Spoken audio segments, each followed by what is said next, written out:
Страх ли те от тъмното?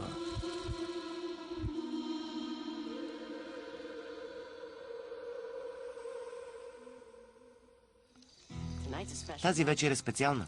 Преди 1 година Дейвид доведе при нас Франк. И той ни разказа историята, която го направи член на среднощно общество. Историята за таксито-призрак. Казвам се Винк. Доктор Винк.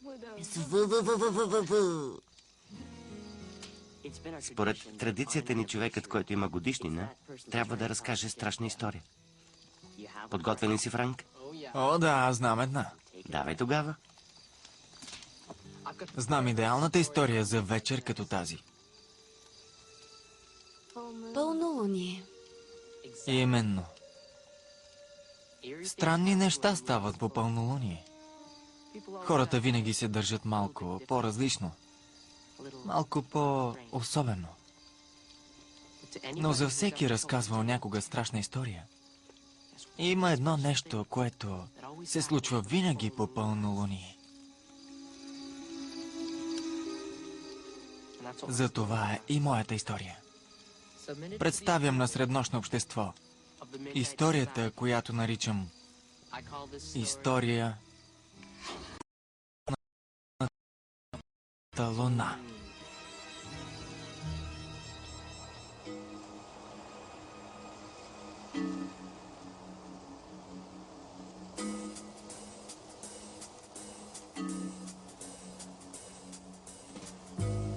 Джет и Хюи били детективи. Издирвали изгубени кучета, избягали папагали, такива неща. Тък му били наети от госпожа Невил да намерят котката и Мисти. Отначало случаят изглеждал ясен. Мишка при мамка. Мишка на лице. Защо поиска $20 от госпожа Невил? За изгубени котки взимаме само 5.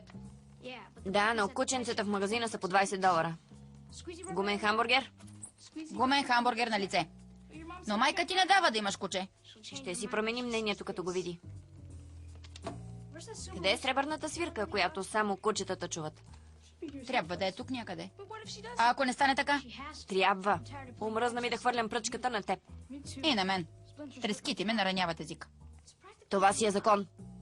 Аз съм момче, а всяко момче трябва да има куче. И щом намерим Мисти, ще си купя. Какво има?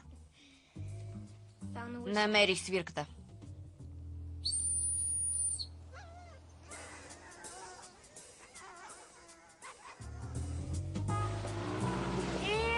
Ела, Мисти.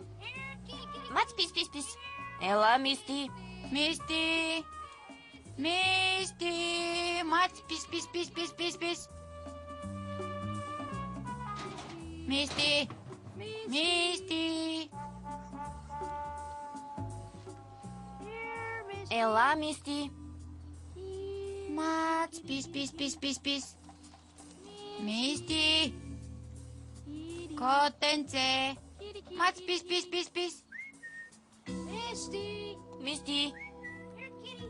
Ела, котенце. Мисти. Ела, Мисти. Ела, котенце!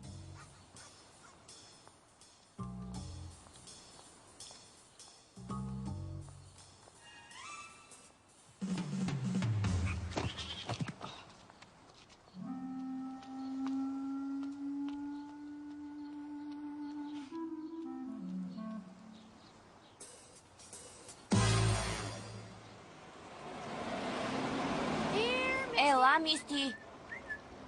Мисти. Ела, коте. Мисти. Ела, Мисти.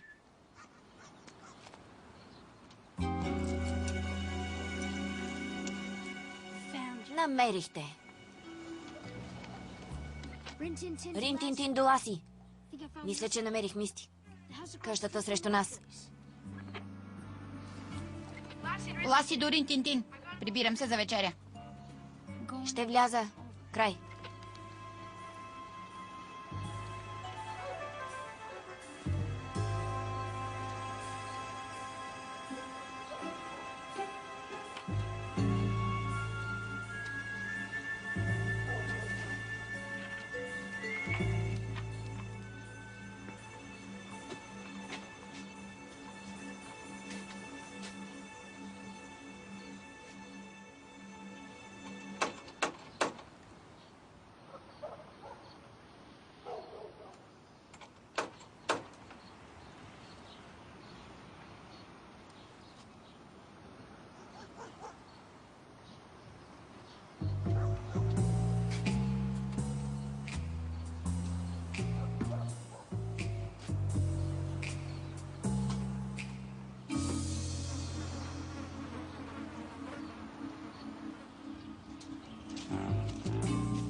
Ласи Дорин Тинтин, трябва да се прибера, мама ще ме убие, край! Ще ти звънна пак.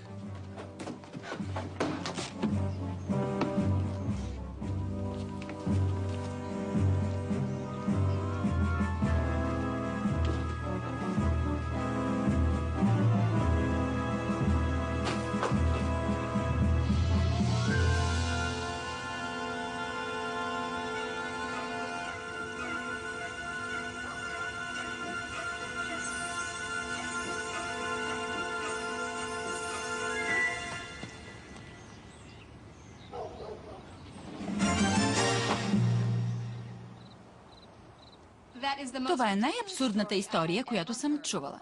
Но е истина. Хладилникът му е пълен с тях. Сигурно е нарочил всички животни в квартала. Бургери с кучешко, пържени канарчета, супа от хамстери. Джет, чух достатъчно. Но, мамо! Не ме мамосвай. Знам какво целиш, младежо. Това е още една от схемите ти да получиш куче, нали? Какво? Решил си, че ще ти повярвам и ще ти позволя да прибереш всяко бездомно животно в квартала, за да го спасиш от месари от улица Мейпъл. Не и този път, хлапе. И така едва се справяме. Не можем да си позволим още едно гърло за хранене. Дори да има 4 лапи и да ни носи пощата. Татко щеше да ми повярва.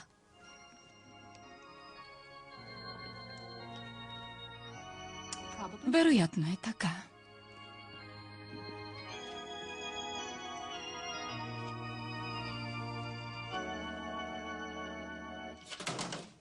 Влечу го.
Мамо! Какво има? Какво става? Мъжът от къщата отсреща току-що се превърна във вълк. Шегуваш се, нали? Заради това ли ме изкара от леглото? Видях го, мамо. Бях насочил камерата си точно. Чет, какво ти става? Да шпионираш горкия човек? Той не е човек, мамо. Виж това.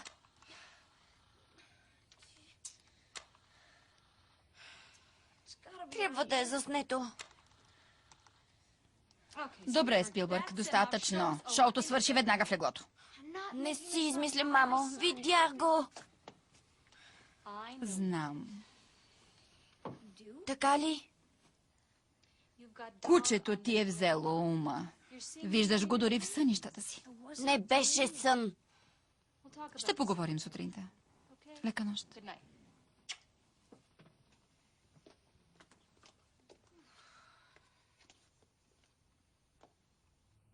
Лека нощ. Лека нощ, мамо.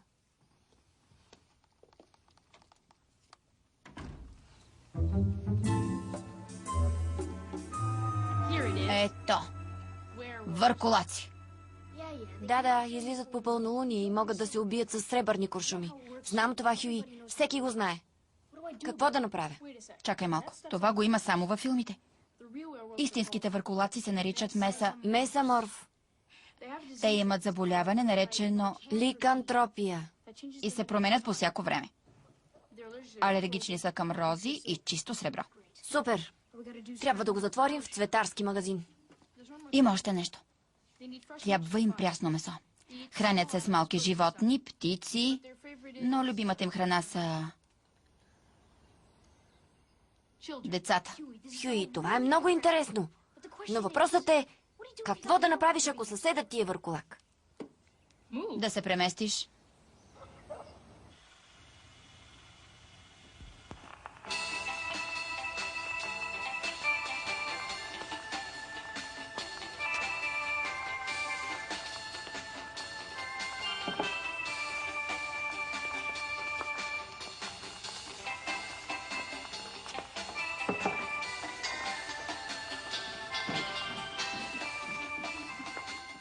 Какво става за Бога?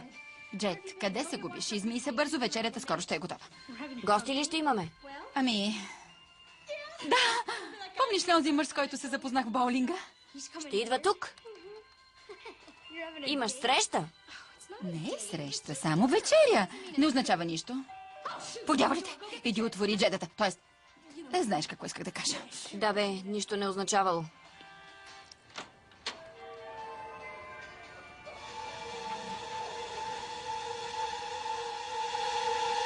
Ти сигурно си Джет. Обожавам да готвя. Както сам виждаш. Отдавна не е имало мъж тук, за да изпробвам талантите си. Дано ти харесва. Научих рецептата от телевизията. Уха е прекрасно. Толкова съм гладен, че мога да изям и кон. Или котка? Как ти се струва улица Мейпъл? Харесва ми. Хората са много по-мили от предишното място, където живеех. И къде си живял? В Трансилвания? Всъщност, Сиатъл. Още картофи. Хареса ли ти това? Чисто сребро. Джет! Гледай го, мамо, ще се промени. Джет веднага се извини. Не, Елон, няма нищо. Не ме нарани. Напусни веднага, младежа. Но, мамо, Веднага.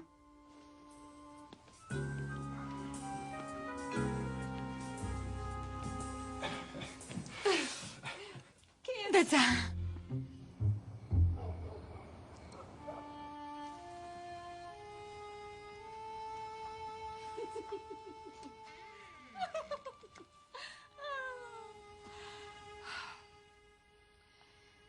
Отиваме да пием кафе.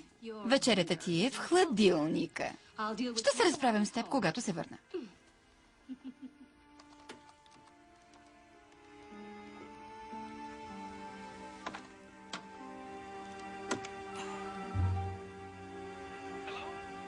Хюи, сбърках, братле. Май все пак съм сънувал. Този човек не е върколак. Направи ли тестовете? Да, Използвали чисто сребро? да. А луната? Направих тестовете, ясно. Добре. Значи гаджето на майка ти не е върколак. Точка. Не. Нещо става там. Трябва да влезем в къщата. Джет, взимам си вана. Облечи си хавлията. Изглежда доста тихо. Да се върнем, когато има някой у дома. На обяд, например. Хайде, знам как да влезем. Чакай! Защо все повтаряш ние? Защото сме партньори. До край. До край. Чакай ме!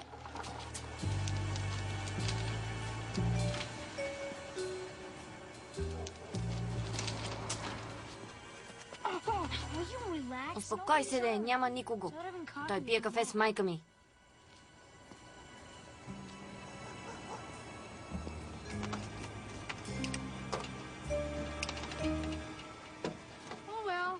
Това беше.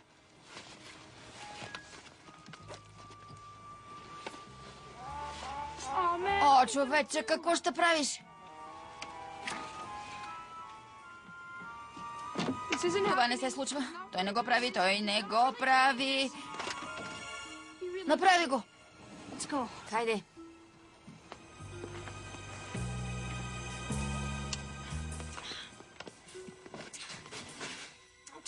Обърни се. Боже. Вземи това.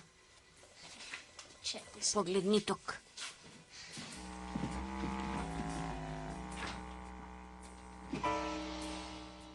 Нали каза, че е пълно с... Беше. Сигурно ги е скрил. Може би много е огладнял. Какво беше това?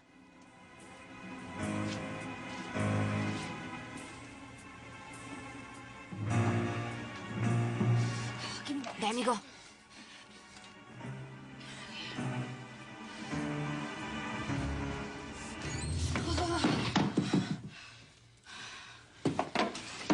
Може ли вече да си вървим? Не. Трябва да има нещо друго тук. Нещо за доказателство. Джет, Да, как изглежда този тип? не знам. Обикновен мъж. Висок ли е? Да. Малко плешив. Да, защо? Какво значение има? Мисля, че има брат-близнак.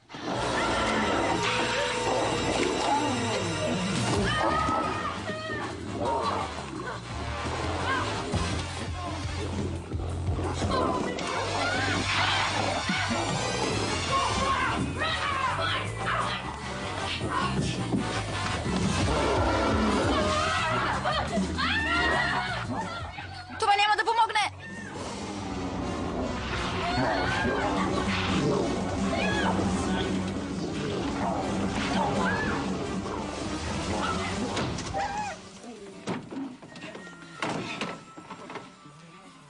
Това няма да издържи дълго. Благодаря, че ме уведоми.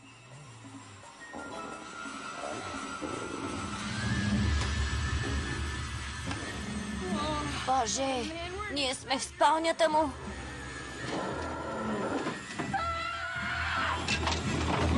Капал сме! То ще ни изяде! Не и мен, братле. Не съм ничи обяд.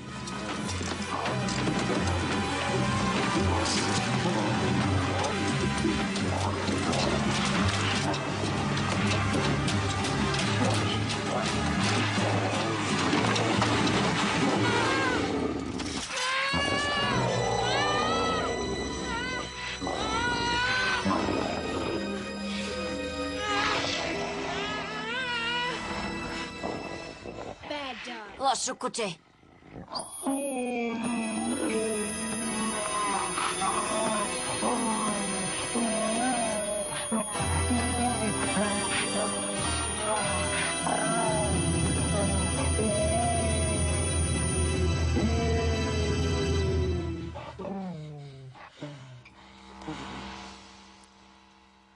Запознали сте се с Гордън. Чао, Джет! Ще се видим в училище!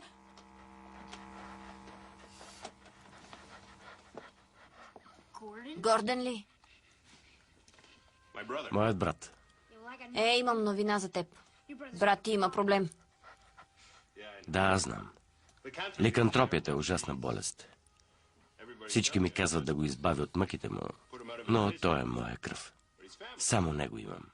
Не мога без него. Аз имам само майка си и щом разбере за това. Джет, аз вече знам.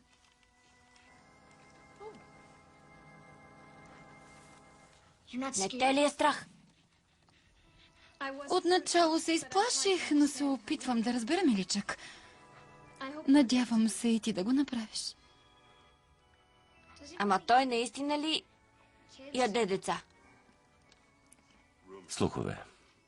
Хората могат да бъдат жестоки. Има различни видове семейства, Джет. Това е просто едно от тях.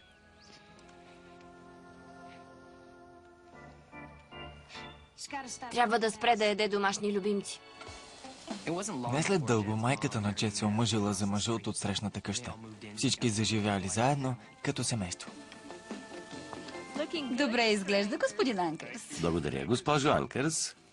2 добре изпечени и 1 алангле. Майката на Джет била щастлива. Мъжът бил щастлив. И една много рядко срещана. Джет, Гордън, вечерята. Върни се. Много назад. Ще я хвърля много надалече. А колкото до Джет, най-после си получил кучето. Край. А сега изненадата ни за годишнината. Изненада? Огънят е приятен и горещ. Каква изненада? Случаят е специален. Планирахме го за теб. Печен, Франк. Я повтори. Вид наденички. Не ги ли харесваш? Да, чудесни са. Честита годишнина, Франк. Да готвим.